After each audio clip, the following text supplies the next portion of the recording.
Well, it is time now for today's France 24 debate, and it's been the source of high drama, confusion, some choice insults and much public mirth. The apparent chaos at the White House now bringing about the firing of its latest official mouthpiece, Anthony Scaramucci, after just 10 days in the job. Well, it's even got the Hollywood actress Kate Hudson comparing the situation to one of her most famous movies. This is her much shared new version of the poster for How to Lose a Guy in 10 Days. Just one of the many responses coming out on social media in the last 24 hours or so. We're asking, how much damage has all this done to the White House, though? And is the situation about to change soon? Also, what other business is going unnoticed in the meantime? Let's bring in our guests from Fort Lauderdale in Florida. We're joined by Republican strategist Ed Pozzuoli. Hello to you. And from Washington, D.C., we can speak to... Hello to you. Thanks for having me. Thank you for being with us. We can speak to Molly Ball, who is a politics writer for The Atlantic. Thank you very much, Molly, for joining us on the France 24 debate. Happy to be here. Now, Ed Pozzuoli, let's perhaps come to you first. As a Republican strategist, what kind of strategy are we looking at from the White House from here on in? A reset? Now there's a new chief of staff, presumably very soon a new communications chief. Well, I mean, look, General Kelly has been installed now as chief of staff, and I think that that's a good thing. He brings a lifetime of discipline, a lifetime of doing things through a process, and I think this White House sorely needed some discipline and process around its decision-making and who actually spoke for the president and the administration. I think this is all a very good thing for purposes of organizing what is a rapid-fire, issue-oriented White House. Now, there has certainly been a lot going on there, a lot of change. It wasn't just Anthony Scaramucci who's left. As you said, there's a new chief of staff as well. Molly Ball, I know that you've interviewed Reince Priebus, who was fired just a couple of days ago as chief of staff. It seems he's insisting all is well, but this is a major humiliation for him, and surely by inference, the Republican Party establishment too. It does seem that way, and Priebus, by the way, contends that he resigned. He was not fired, but he was let go in any case in a very humiliating way. The world found out about it with the president tweeting that Priebus had been replaced quite unceremoniously. However, when I spoke to Reince, who I've known and have covered for quite a long time, he was still very much in the camp that the White House is doing great things, that the president is on track to do great things, that this was merely a new direction in order to allow them to be even more effective. The fact that he's not burning any bridges on his way out has created some speculation that perhaps he is still seeking some other kind of role inside or outside the White House. Ed Pozzuoli, would you see that as possible for Reince Priebus after this scorching humiliation for him? Well, I don't think it was humiliating to him. I think Reince Priebus is a fine man, has proven his mettle over time on behalf of the RNC and President Trump, for that matter.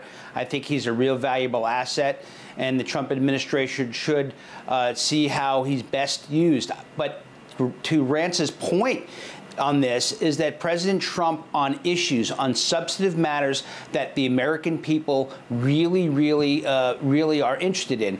This palace intrigue aside, it's nice for a debate, but the bottom line is that the American economy grew over 2.6% last quarter. I think that's the first time that we've broken through the 2.5% per quarter in some 8 years. I think that's really good news. Some of the policies that the Trump administration have put in place are working. The deregulation of certain industries and pulling back on the federal government overreach on certain businesses is actually causing both economic activity and job growth to occur in the United States, and that's where most Americans, that's what matters most to Americans. All right, Ed Poswelli, we are having a couple of technical issues on your line to you there in Fort Lauderdale, so I'll come back to Molly Ball for sure for the next question. I wanted to ask, with Reince Priebus now gone from the White House, the only traditional GOPer left there would seem to be the vice president. To what extent can we really still talk about this being a traditional Republican Party presidency, with there being so few traditional party members, sort of establishment members, in the Trump team? Well, Donald Trump has never been a traditional Republican. I think he would be the first to admit that. And that was part of his appeal as a candidate, both in the primary and the general election, was that he was cut from a different cloth. However, he was surrounded by different factions, people who had different worldviews and different ideologies. And I think, you know, to Steve's point, the palace intrigue doesn't matter as a sort of a soap opera, but it does matter as a sort of symbolic struggle for the soul of this administration and for the direction it pursues on policy. Reince Priebus was a voice for the Republican establishment. He was also a crucial link for the Trump administration to the congressional leadership, and particularly to the Speaker of the House, Paul Ryan, who was from the same state, Wisconsin, as Reince Priebus was. And so the vice president also is very much a traditional Republican, but you also have voices in the White House like a Steve Bannon, who's much more of a populist, like a Gary Cohn, who's actually a Democrat. Jared and Ivanka are also thought to be more on the moderate to liberal end of the spectrum.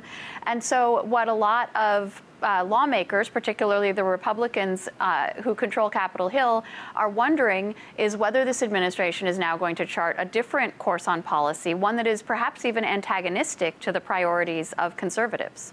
Indeed, and if I can just stay with you, Molly Ball, while the ongoing action at the White House distracts from the Republican Party's priorities, we are also seeing some commentators saying that it's distracting the public's attention away from other important events that are coming out. We've seen, for example, today, this claim that Donald Trump actually dictated himself a statement for his son in response to these allegations about collusion with a Russian lawyer. There's also been Bill Browder's testimony to a Senate committee about Russian operatives in the United States. All of this really flying under the radar, though, while we're watching the Anthony Scaramucci show.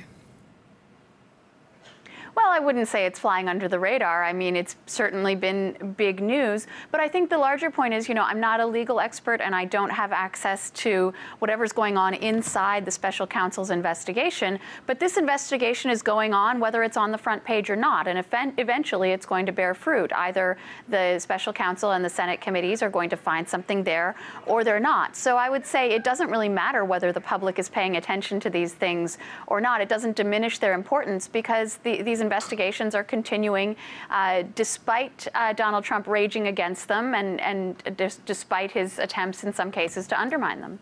Ed Poswelli, if I can come to you on the same point, that claim from some commentators that there's some sort of intentional distraction techniques coming from the White House to distract attention away from other affairs going on. Well, I think that's nonsense. But what I would say is that we've had investigation after investigation around this Russia issue. And the Russians, for all intents and purposes, all they want is chaos in the American political system. And frankly, the continued discussion, investigations, and Democrats railing about it every day, all they do is play in the hands of the Russians. And so what I would say to you that the average American wants is they want a strong economy that allows for them to get greater and greater economic and job opportunity. One, two, is they want to be safe. And so some of the things that Donald Trump is doing, the focus on M13, the gang that is now infiltrated some 30,000 members across the United States, I think some of those kinds of issues are actually more important and impact Americans day to day. And so I think that's more important. And the focus on this is that the investigation, the independent counsel will go about his investigation and let him go about it and see what happens. But so far, we haven't seen anything material around it with all of that investigation. So let's stay focused on what's important. You have issues like North Korea, you have issues going on in Europe, you have general terrorism, and you have the economy in the United States, and those things count more. And I'll share with you, from a conservative perspective, the policy plot of this administration has been very conservative, and it will continue to be. I don't see a change in the future on that, regardless of who the chief of staff is. All right, no change in the future. Thanks very much for giving us your thoughts. Ed Pozzuoli, Republican strategist, joining us there from Florida, and also Molly Ball in Washington, D.C., politics writer for The Atlantic. Thank you both very much for your time. That does draw this edition of the France 24 debate to a conclusion. Thanks for being with us here on France 24, and stay tuned.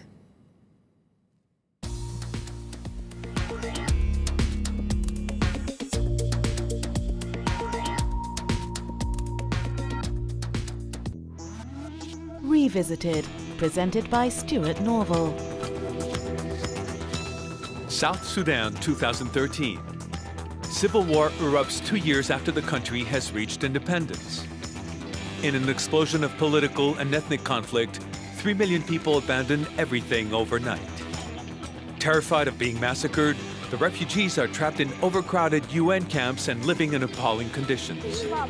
Ethnic cleansing, impending famine, the youngest country in the world is heading for disaster. Revisited on France 24 and France24.com.